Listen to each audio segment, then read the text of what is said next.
अस्सलाम वालेकुम। Change in Pakistan series में आज हम बात करेंगे बैलेंस ऑफ पेमेंट या फिर बैलेंस ऑफ ट्रेड पर। एक साल के अंदर मुल्क की इंपोर्ट और एक्सपोर्ट की वैल्यू के फ़र्क को बैलेंस ऑफ ट्रेड कहते हैं। अगर किसी मुल्क की एक्सपोर्ट इसकी इंपोर्ट से ज़्यादा है तो इसे सरप्लस कहते हैं, यानी इस मुल्क का ग्राफ पॉजिटिव है। और अगर मुल्क की इंपोर्ट एक्सपोर्ट से ज़्यादा है तो इसे ट्रेड डेफिसिट कहते हैं, यानी मुल्क की ट्रेड का ग्राफ माइनस में है। अगर मुल्क की ट्रेड सरप्लस में है तो ये इस मुल्क की खुशहाली की सबसे बड़ी वजह होती है, क्योंकि एक्सपोर्ट बढ़ने से और इंपोर्ट घटने से मुल्क की करेंसी ताकतवर होती है और डॉलर में कमी वाक़ होती है। अब देखते हैं 1947 से आज तक किस सरबराह हुकूमत के दौर में ट्रेड बैलेंस सरप्लस रहा और किस दौर में ट्रेड डेफिसिट में रहा। बदकिस्मती से पाकिस्तान की आज़ादी के वक्त से ही पाकिस्तान को ट्रेड डेफिसिट में ही मिला था। 1947 से 1951 तक के दौर में कायदे-ए-आज़म समेत 4 गवर्नर जनरल रहे।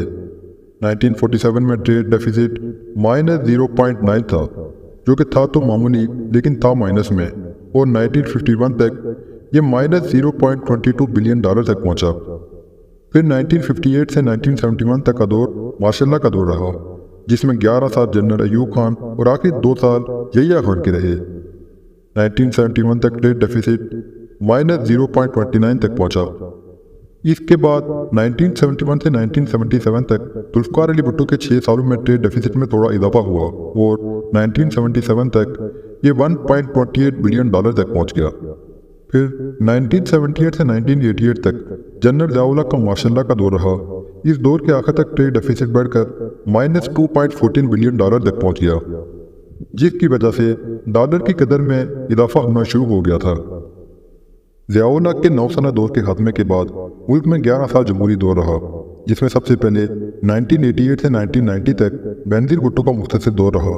इस दौर में ट्रेड डेफिसिट -2.86 तक पहुंचा।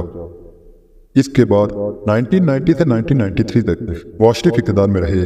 इस दौर में ट्रेड डेफिसिट -3.15 बिलियन डॉलर तक पहुंच गया। इसके बाद एक बार फिर 1993 से 1996 तक बेनज़ीर भुट्टो इक़्तिदार में रही। इस दौर में ट्रेड डेफिसिट कम होकर -2.86 बिलियन डॉलर तक आ गया। फिर 1997 से 1999 तक वाशरिफ इक़्तिदार में आए और ट्रेड डेफिसिट मज़ीद कम होकर -1 बिलियन डॉलर तक पहुंच गया।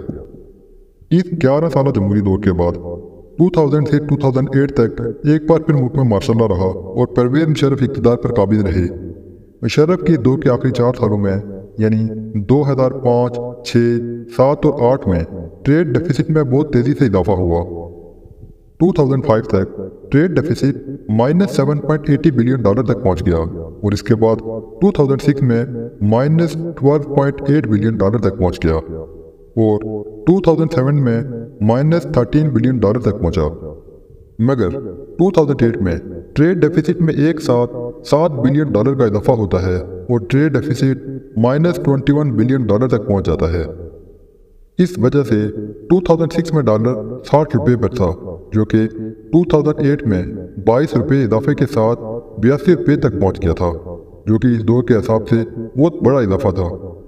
इसके बाद 2008 से 2012 तक पीपल्स पार्टी के दौर में ट्रेड बैलेंस में कुछ बेहतरी हुई और 2012 तक ट्रेड बैलेंस -18.6 बिलियन डॉलर तक वापस आ गया।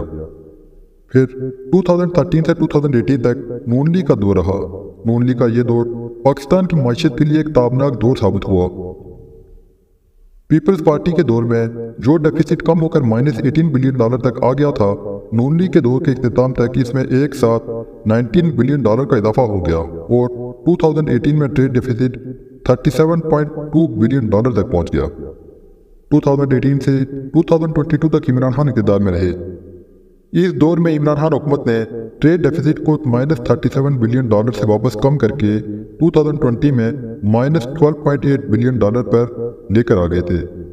लेकिन इसके बाद कोविड की वजह से इंपोर्ट में बहुत इजाफा हुआ और 2022 के आखिर तक ट्रेड डेफिसिट -44.8 बिलियन डॉलर तक पहुंच गया।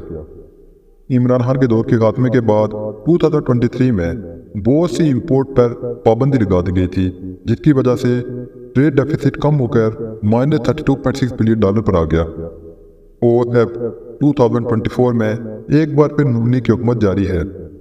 बदकिस्मती से पाकिस्तान बनने से आज तक कभी किसी जमहूरी हुकूमत के दौर में मुल्क सरप्लस में नहीं जा सका, सिवाय 2022 के 3 महीनों के, जब इमरान खान के दौर में पाकिस्तान 3 माह तक सरप्लस में रहा था। लेकिन इमरान खान की हुकूमत को कोविड और फिर रशिया यूक्रेन जंग की वजह से शदीद मुश्किलात का सामना रहा। मुल्क में ट्रेड डेफिसिट जितना ज़्यादा बढ़ेगा, डॉलर में इतना ही ज़्यादा इजाफा होगा, और जब डॉलर में इजाफा होता है तो हर चीज़ की कीमत बढ़ जाती है। पाकिस्तान को हर सूरत में अपनी इंपोर्ट में कमी और एक्सपोर्ट में इजाफा करना होगा ताकि मुल्क की माशियत में बेहतरी आ सके। वीडियो को आखिर तक देखने का शुक्रिया। अगर वीडियो अच्छी लगी है तो इसको लाइक और कमेंट कर लें और चैनल को सब्सक्राइब कर लें।